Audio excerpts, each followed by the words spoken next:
Hello again. My second video was originally intended to be all about the ways corporations have been stealing from you and taking advantage of you in both obvious and hidden ways. I especially wanted to talk about the housing market because let's be frank about that, the American dream of owning a house has been stolen from an entire generation of people right now, probably two generations when all is said and done. The blame for that lies solely at the feet of corporate greed, and it is very easy to explain that, but that will now be my third video because I think it's really important to remember something that doesn't get talked about a lot, especially right now in politics, and that is the fact that things can actually get better. If you are heartbroken right now, despondent and depressed, that is normal and probably the only healthy response to what is going on right now. I am too, and I do think it is important to acknowledge that sorrow because a lot of people are truly hurting right now. A lot of hardworking federal employees lost their job this last month for no reason. And don't get me wrong, I am a federal employee and I have worked for multiple government agencies at the local and federal level. So I know firsthand that taxpayer money can be wasted by government inefficiency because I have worked with people wasting that money.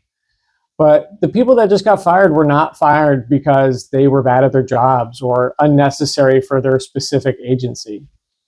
For example, the National Parks Department costs approximately $3.6 billion a year, but brings in over $55 billion.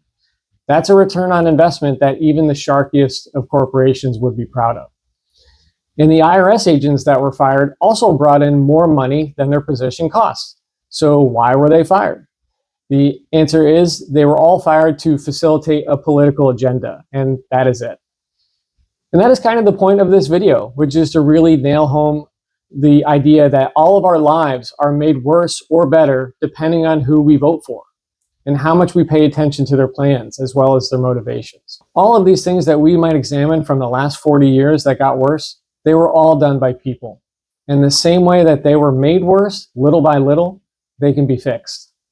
All of these changes are based on policies put in place by people we elected, but usually written by private businesses that we did not elect.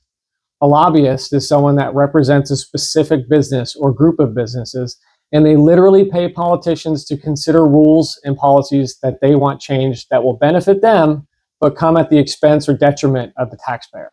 I remember a situation in Florida where the owner of a power company was paying lobbyists to wine and dine politicians to get rid of a regulation that prevented the power company from dumping more mercury in the waterways near the power plant. And some independent journalist confronted the CEO and asked why he would do such a thing, considering it will make the drinking water more polluted. And the guy literally smirked and said, "Well, my family doesn't live here." I'm sure all of you have seen similar things with fracking and the quality of drinking water that has been shown in courts and citizens asking the lawyers from the company doing the fracking to drink the water, and the lawyers won't do it because they see how polluted it is. This is just one very simple and direct way that the people you elect can make your life better or worse. It just depends on how much you are paying attention to their priorities and motivations, because more often than not, they are not hiding it. If someone gets most of their money from health insurance companies, then odds are they are going to do more things that benefit health insurance companies, and those things will come at your expense. This is another specific area of your life we have seen a ton of examples of in the last decade. Politicians have changed laws and regulations that make it harder to sue health insurance companies and hold them responsible when they are negligent. It was already difficult keeping them accountable in any capacity. And it isn't like taxpayers were begging lawmakers to make those changes. So why did the lawmakers change the laws? It's because they were paid to do so, and money matters to them more than you do. But it doesn't have to be that way. This world is facing some major challenges. But the good news is that there are a lot of solutions out there if we elect people that are willing to enact them. Take the Great Pacific Garbage Patch, for example. That's a big, depressing problem that often makes people feel powerless and hopeless. But there are multiple companies that have ships to clean it up, and multiple studies have been done showing it could be accomplished for between $4 billion and $8 billion. In the last 5 years, scientists have isolated strains of bacteria that literally eat plastic.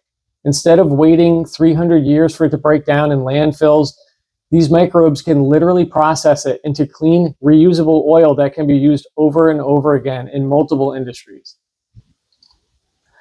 There are several enormous garbage patches around the world, and they exist largely because plastic takes so long to degrade. But in the same way that these huge problems are connected, so too are the solutions. Imagine if you elected someone that cared about these two specific problems. There are multiple ways they could address these issues that might not even cost taxpayers any additional money. What if we took a small portion of the subsidies we give oil companies and paid for the cleanup? What if we offered tax breaks to companies that switched out some of their fishing boats for ocean cleanup boats to address both the overfishing and pollution problems with one move? And maybe we can incentivize oil companies to put a ton of money into researching and replicating the natural enzymes those bacteria use to break plastic down into oil. What would the world look like in 10 years if we started doing this right now? Across the world, they are investing in new technologies to combat climate change and actually fix the damage we have done. And we can do that here if we vote for people that truly and sincerely want to do that. But you aren't going to see that progress from people bought off by big oil and health insurance companies. We know things can get better if we vote for people that want to make things better for everyone. We have seen endangered animals make a rebound as soon as we voted for people that wanted to protect them. We've seen positive changes in reproductive health and gun safety in specific areas that voted for positive change. We can make those changes across the whole country if you just pay attention and vote. I'm trying to make this movement to commandeer the Democratic Party as low effort for you as I can. I don't want your money. I don't want you to organize rallies and go door to door. We just have to coordinate online and vote. The only extra thing I would ask any of you to do is the whole like, share, and subscribe thing, because that is how word will spread. I started a subreddit for those that want to participate in the conversation there, and the website with the official policy positions should be up soon. That's it for right now, though. I should be posting another video in a few days, and I hope all of this is resonating with you. Take care.